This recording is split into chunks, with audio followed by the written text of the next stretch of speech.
بسم اللہ الرحمن الرحیم۔ ناظرین السلام علیکم، میں ہوں عمر برلاس اور آپ دیکھ رہے ہیں عمر برلاس اپڈیٹس۔ ناظرین، ہم نے منتخب احادیث کے واقعات کا ایک سلسلہ شروع کیا ہے۔ یوں تو آپ نے مختلف مذہبی رہنماؤں سے یہ واقعات سن رکھے ہوں گے، لیکن یہاں پہ ہم نے احادیث کے واقعات کو ریفرنس کے ساتھ منون پیش کیا ہے۔ اس میں اپنی طرف سے کچھ بھی اضافہ یا کاٹ چھانٹ نہیں کی ہے۔ ہر واقعہ میں ہمارے لیے سیکھنے اور عمل کرنے کے لیے بہت کچھ ہے۔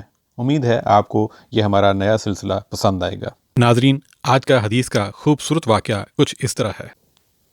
ابو عثمان نہدی نے عبد الرحمن بن ابی بکر رضی اللہ تعالیٰ عنہ سے یہ حدیث بیان کی کہ اصحاب صفہ نادار مسکین لوگ تھے، اور نبی کریم صلی اللہ علیہ وسلم نے فرمایا کہ جس کے گھر میں 2 آدمیوں کا کھانا ہو تو وہ تیسرے اصحاب صفہ میں سے کسی کو اپنے ساتھ لیتا جائے، اور جس کے ہاں 4 آدمیوں کا کھانا ہے تو وہ 5ویں یا 6 آدمی کو صاحبان والوں میں سے اپنے ساتھ لے جائے۔ پس ابو بکر 3 آدمی اپنے ساتھ لائے، اور نبی کریم صلی اللہ علیہ وسلم 10 آدمیوں کو اپنے ساتھ لے گئے۔ عبد الرحمن بن ابی بکر رضی اللہ تعالیٰ عنہ نے بیان کیا کہ گھر کے افراد میں اس وقت باپ، ماں اور میں تھا۔ ابو عثمان راوی کا بیان ہے کہ مجھے یاد نہیں کہ عبد الرحمن بن ابی بکر نے یہ کہا یا نہیں کہ میری بیوی اور ایک خادم جو میرے اور ابو بکر دونوں کے گھر کے لیے تھا یہ بھی تھے۔ خیر، ابو بکر رضی اللہ تعالیٰ عنہ نبی کریم صلی اللہ علیہ وسلم کے یہاں ٹھہر گئے اور غالباً کھانا بھی وہیں کھایا۔ صورتحال یہ ہوئی کہ نماز عشاء تک وہیں رہے، پھر مسجد سے نبی کریم صلی اللہ علیہ وسلم حجرہ مبارک میں آئے اور وہیں ٹھہرے رہے تاکہ نبی کریم صلی اللہ علیہ وسلم نے بھی کھانا کھا لیا۔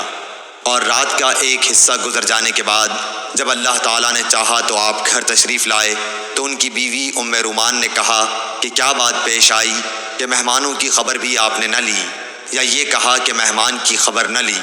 آپ نے پوچھا کیا تم نے ابھی انہیں رات کا کھانا نہیں کھلایا؟ ام رومان نے کہا کہ میں کیا کروں، آپ کے آنے تک انہوں نے کھانے سے انکار کیا۔ کھانے کے لیے ان سے کہا گیا تھا لیکن وہ نہ مانے۔ عبد الرحمن بن ابی بکر رضی اللہ تعالیٰ عنہ نے بیان کیا کہ میں ڈر کر چھپ گیا۔ ابو بکر رضی اللہ تعالیٰ عنہ نے پکارا، اے غنثر، یعنی او پاجی۔ آپ نے برا بھلا کہا اور کوسنے دیے۔ فرمایا کہ کھاؤ، تمہیں مبارک نہ ہو، خدا کی قسم میں اس کھانے کو کبھی نہیں کھاؤں گا۔ آخر مہمانوں کو کھانا کھلایا گیا۔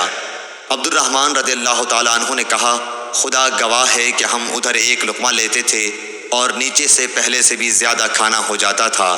بیان کیا کہ سب لوگ شکم سیر ہو گئے اور کھانا پہلے سے بھی زیادہ بچ گیا۔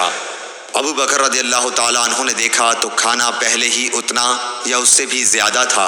اپنی بیوی سے بولے، بنو فراس کی بہن، یہ کیا بات ہے؟ انہوں نے کہا کہ میری آنکھ کی ٹھنڈک کی قسم، یہ تو پہلے سے 3 گنا ہے۔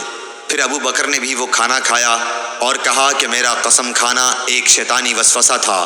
پھر ایک لقمہ اس میں سے کھایا اور نبی کریم صلی اللہ علیہ وسلم کی خدمت میں بقیہ کھانا لے گئے اور آپ کی خدمت میں حاضر ہوئے۔ وہ صبح تک آپ کے پاس رکھا رہا۔ عبد الرحمن نے کہا کہ ہم مسلمانوں کا ایک دوسرے قبیلے کے لوگوں سے معاہدہ تھا اور معاہدے کی مدت پوری ہو چکی تھی۔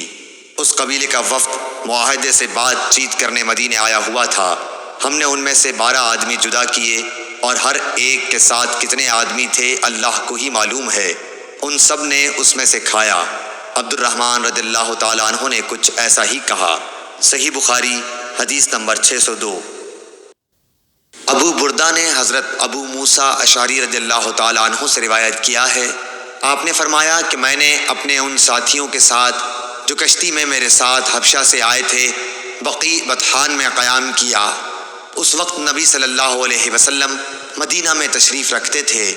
ہم میں سے کوئی نہ کوئی عشاء کی نماز میں روزانہ باری مقرر کر کے نبی کریم صلی اللہ علیہ وسلم کی خدمت میں حاضر ہوا کرتا تھا۔ اتفاق سے میں اور میرے ایک ساتھی ایک مرتبہ آپ کی خدمت میں حاضر ہوئے۔ آپ اپنے کسی کام میں مشغول تھے۔ کسی ملی معاملے میں آپ اور حضرت ابو بکر صدیق رضی اللہ تعالیٰ عنہ گفتگو فرما رہے تھے، جس کی وجہ سے نماز میں دیر ہو گئی اور تقریباً آدھی رات گزر گئی۔ پھر نبی کریم صلی اللہ علیہ وسلم تشریف لائے اور نماز پڑھائی۔ نماز پوری کر چکے تو حاضرین سے فرمایا کہ اپنی اپنی جگہ پر وقار کے ساتھ بیٹھے رہو اور ایک خوشخبری سنو، تمہارے سوا دنیا میں کوئی بھی ایسا آدمی نہیں جو اس وقت نماز پڑھتا ہو، یا آپ نے یہ فرمایا کہ تمہارے سوا اس وقت کسی امت نے بھی نماز نہیں پڑھی تھی؟ یہ یقین نہیں کہ آپ نے ان دو جملوں میں سے کون سا جملہ کہا تھا۔